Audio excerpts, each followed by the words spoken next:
안녕하세요, 박 대표입니다. 오늘은 요청이 있었어요. 인천 글로벌 캠퍼스 관련돼서 지난번에 영상을 올려드렸는데 조회수가 꽤나 나왔어요. 그 영상을 보시고 나서 방문 상담을 예약하시고 오신 분도 있었고, 그런데 이렇게 말씀을 하시더라고요. 너무 좋은 이야기만 해주는 건 아니냐라는 이야기를 하셔서, 근데 사실 좋은 걸 좋다고 해야 되지 나쁘다고 이야기할 수는 없잖아요. 그래도 여러분들이 조금 더 현실적인 부분에 있어서의 인천 글로벌 캠퍼스의 활용, 어떻게 보면 대학을 활용하는 건 뭘까요? 대학을 졸업하고 취업을 하고 사회에 진출하는 것이겠죠.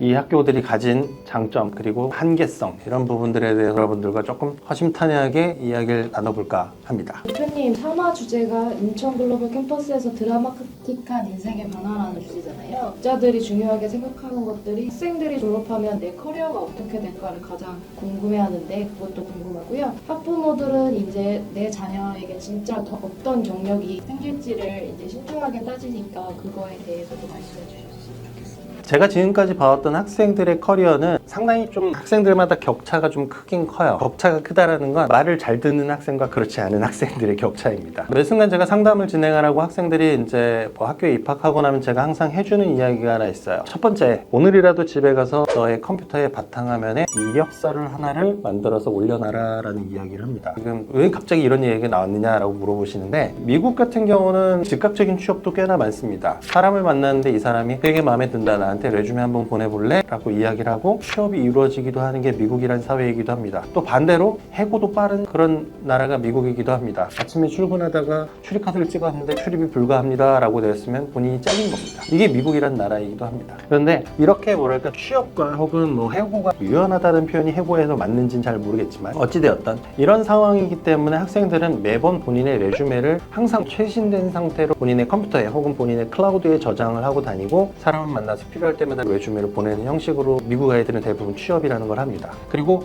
이 인천 글로벌 캠퍼스를 선택한 학생들에게 제가 1학년이 되자마자 이력서를 만들라고 하는 건 본인의 이력서의 빈 공간을 채워나가는 것으로 학교를 활용하라는 뜻입니다. 이력서에 어떤 내용이 들어가는지를 한번 생각해 보시면 충분히 이해가 가실 겁니다. 어떤 대학이 들어올 것이고요, 라이센스, 어떤 경험들이 있을 것인데, 대학을 막 입학한 학생이 경험이 있으면 뭐가 있고 라이센스가 있으면 뭐가 있겠어요, 그렇죠? 그래서 그런 부분들을 잘 채워나가라 라는 뜻에서 제가 이력서를 꼭 작성을 해서 컴퓨터 바탕화면에 만들어 두라고 하는 것인데, 말씀드렸던 대로 제가 이렇게 이야기를 하면 정말로 그대로 실천하는 친구들이 있고 그렇지 않은 친구들이 있어요. 오늘은 그대로 실천한 친구들의 이야기를 해볼게요. 그대로 실천한 친구, 학교에 들어갔더니 본인의 경험이 너무 없다라는 걸 안 거예요. 학교에서 보니까 자원봉사 활동도 있고 무슨 컨퍼런스도 있고 학회도 있고 여러 가지가 있더래요. 닥치는 대로 다 해본 친구예요. 연락도 와요. 선생님, 저 이번에 학회장을 해볼까 하는데 어떻게 생각하세요?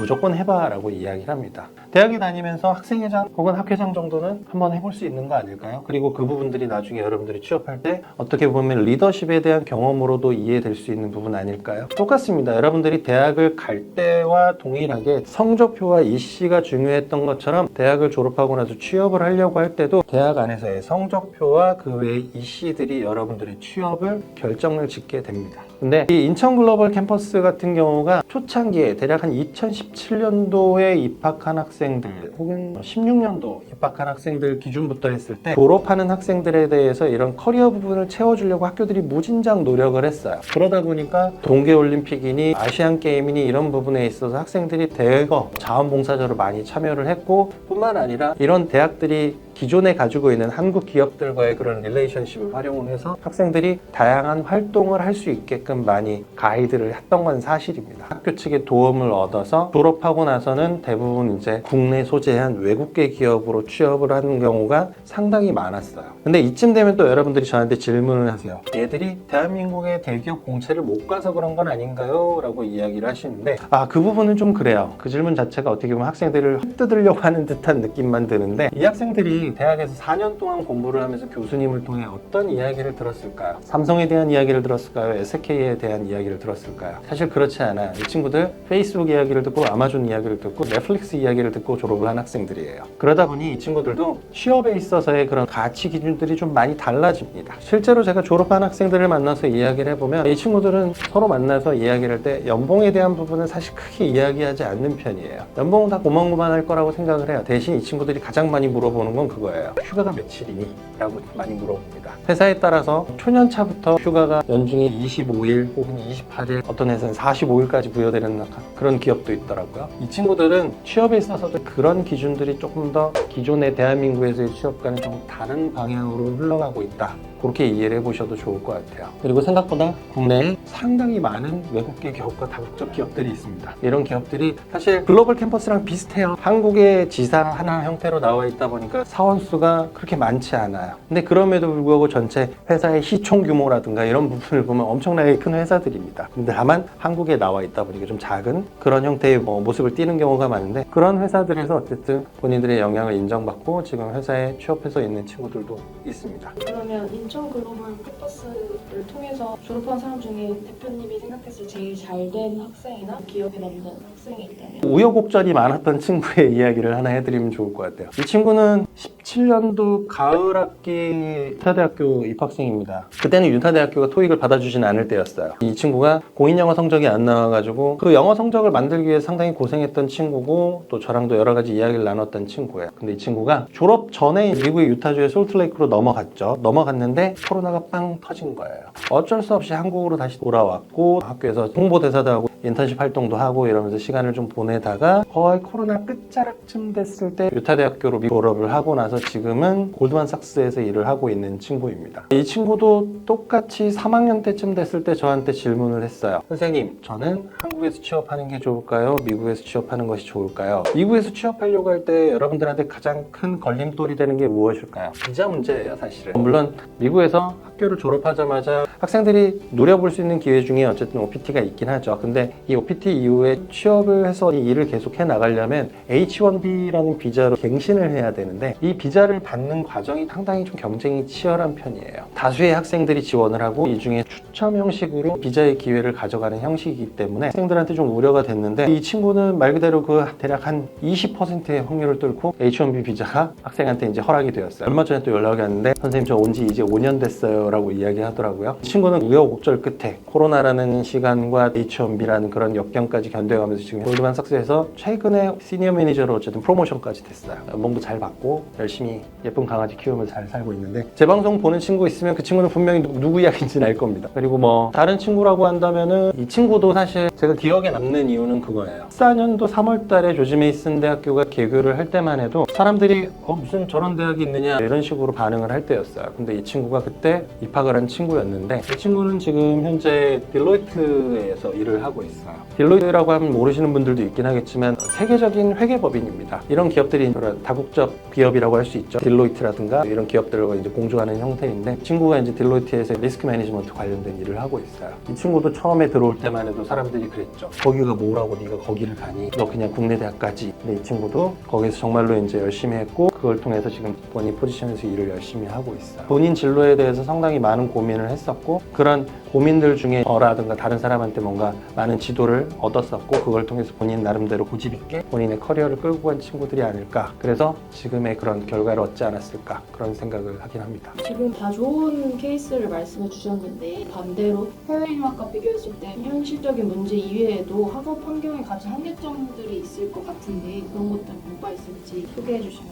좋을 것 같습니다. 학업 환경에 있어서의 가장 큰 단점을 좀 꼽아보라고 한다면, 저는 이 부분이 가장 아쉬운 점 중에 하나인데, 보통의 학생들이 대학을 진학을 하고 나면 수강 신청 화면이 기억이 나실 거예요. 수강 신청을 하려고 할 때 상당히 다양한 프로그램들을 학생들이 선택해 볼 수가 있습니다. 교양 과목들도 차고 넘쳐요. 때에 따라서는 다른 학과의 전공 프로그램도 내가 들어볼 수 있고, 배움의 기회가 좀 다양하게 제공이 되는 게 대학이라는 곳의 가장 큰 특성입니다. 그런데 이쪽 대학들 같은 경우는 현재 개설되어져 있는 전공들 자체가 학교당 많게는 뭐 한 7, 8가지, 적게는 한 3가지 정도밖에 전공이 개설되어 있지 않아요. 그러다 보니 폭넓은 형태의 학업이 좀 어렵다라는 게 제가 보는 가장 안타까운 부분 중에 하나입니다. 내가 뭐 컴퓨터 전공이다, 경제를 모르면 안 될 것이고요. 경영학 전공이라고 해도 컴퓨터를 활용할 수 있는 능력 되게 중요한데 이런 부분들이 사실 조금 결여되어 있는 듯한 느낌은 좀 있긴 있어요. 두 번째, 문화적인 측면인데요. 인천 글로벌 캠퍼스가 사실 한국에 위치를 한 미국 대학이기 때문에 문화 자체는 사실 미국 대학과 거의 크게 차이는 없는 건 사실입니다. 하지만 그럼에도 불구하고 미국에 있는 이런 대학의 색깔을 다 보여주지는 못하는 것 같아요. 예를 들어 조지 메이슨 대학교 같은 경우는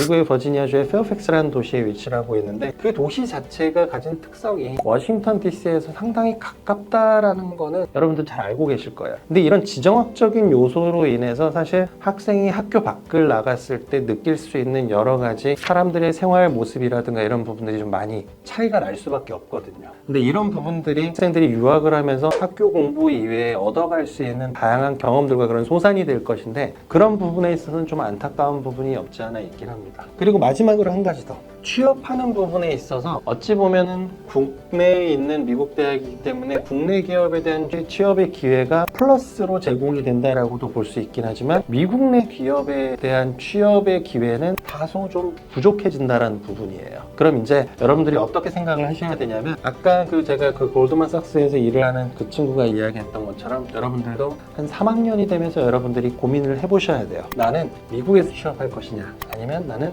한국에서 취업할 것이냐 이 부분에 대한 일단 트랙을 정하시는 게 가장 중요하리라고 봅니다. 그렇게 되면 앞서 제가 말씀드린 이런 부분들이 여러분들이 이제 극복해 나가야 할 과제로 등장을 하게 될 것이고 또 이런 과제를 해결하기 위한 여러 가지 노력들이 여러분들이 추후에 어떠한 분야에서 어떤 식으로 취업과 사회에 진출을 하느냐에 있어서 도움이 될 것이라는 부분이 명확해지기 때문이라고 생각하시면 될 것 같습니다. 진짜 실질적으로 국내 대학하고 비교했을 때 평균적인 사람들의 취업 같은 게 좋은 편인가요? 그 부분은 제가 답변 못 드려요. 왜냐하면 학교 측에서 제공하고 있는 일종의 평균 지표라는 게 있기는 합니다만 학교에서 제공하는 데이터만으로 본다 그러면 적어도 70, 많게는 80%가 넘는 학생들이 졸업을 하고 나서 취업을 잘 했다라고 학교에서는 발표를 합니다. 근데 여러분들하고 저는 똑같은 입장입니다. 저도 그거 잘 못 믿겠습니다. 다만 저는 제 주위에 저희 학생들을 보고 말씀을 드리는 거고 물론 학교에서 발표하는 그 자료가 정말 신뢰성 있는 자료라고 한다면 정말로 괜찮은 대학이겠죠. 80% 정도의 학생들이 국내 기업 혹은 국외, 국내 다국적 기업 취업을 하는 학교다? 너무 좋은 학교겠죠. 물론 대학원 가는 친구들도 좀 없지 않아 있긴 있어요. 이름만 대면 알만한 서울대, 고대, 연대, 카이스트와 같은 그런 대학들로 대학원 가는 친구들 당연히 있고 혹은 해외에 있는 대학원으로 가는 친구들도 꽤나 있다고 이야기를 들었어요. 저희 학생 중에도 서울대 대학원 다니는 친구도 있고 그런 부분의 기회적인 측면은 적어도 16년도부터 지금까지 대략 한 10년 가까이 일을 하면서 매년 상당수의 학생들을 만났겠죠. 이 친구들의 평균 데이터 값을 보면 대부분 학생들이 잘 취업을 하고 또 잘 대학원에 진학하는 형태로 보여줬다는 부분 말씀을 드리고 싶고 또 한 가지 이야기는 사실 번외의 이야기이긴 한데 이쪽 대학을 진학을 했다가 중간에 좀 상위권 대학으로 편입한 학생들도 꽤나 있는 편이에요. 이름만 대면 알만한 대학들이 조지 워싱턴이라든가 조지타운, 일리노이, 어바나 샴페인 이런 대학들로 이제 편입을 해서 간 친구들도 꽤나 있어요. 어떻게 보면 그 친구들의 진학 스토리가 상당히 또 극적으로 보이기도 합니다. 저는 지금도 그 친구들이 그런 대학을 갔다는 게 믿기지가 않아요. 저한테 왔을 때는 사실 솔직히 이야기하면 좀 어리버리한 친구들이 왔었는데 또 나름 대학에 가서 열심히 공부를 해서 이름만 대면 알 만큼 미국에서 유명한 대학들로 편입을 해서 갔다라는 것도 사실 대견하기도 하고 좀 재밌는 또 극적인 드라마가 아닐까 그렇게 생각을 합니다. 자, 오늘은 인천 글로벌 캠퍼스를 졸업을 하고 난 친구들에 대해서 졸업 이후에 어떻게 되었는지 또 그 학생들에 있어서 어떤 한계성은 없는지 이런 부분에 대해서 알아봤는데요. 제가 여러분들에게 가장 드리고 싶은 첫 번째 포인트는 그겁니다. 제가 아까 처음에 레주메 관련된 이야기를 했어요. 본인의 레주메를 만들어 나가는 과정이 대학입니다. 그리고 그런 과정에 정말 열심히 임했던 친구들이 잘 됐어요. 여러분들한테 꼭 강조를 드리고 싶어요. 취업은 어느 학교를 가느냐 어느 학과를 가느냐도 물론 중요하긴 하지만 대학에 진학 이후에 4년이라는 시간 혹은 남학생들 같은 경우는 군대도 갔다 와야 될 테니까 6년, 7년이라는 시간을 본인의 이력서를 어떤 식으로 메꿔 나갔느냐가 여러분들에게 있어서 취업의 가장 큰 성패 요건이 아닌가 싶습니다. 꼭 자기 컴퓨터에 바탕화면에 만들어 보시고 나는 4년 뒤에 혹은 6년 뒤에 나의 레주메가 어떤 모습이었으면 좋겠는지 그 부분을 생각을 해보시고 지금부터라도 여러분들의 미래를 위해서 레주메를 디자인하는 그런 시간을 가져보시기 바랍니다. 오늘은 여기까지 하도록 하겠습니다. 박 대표였습니다. 감사합니다.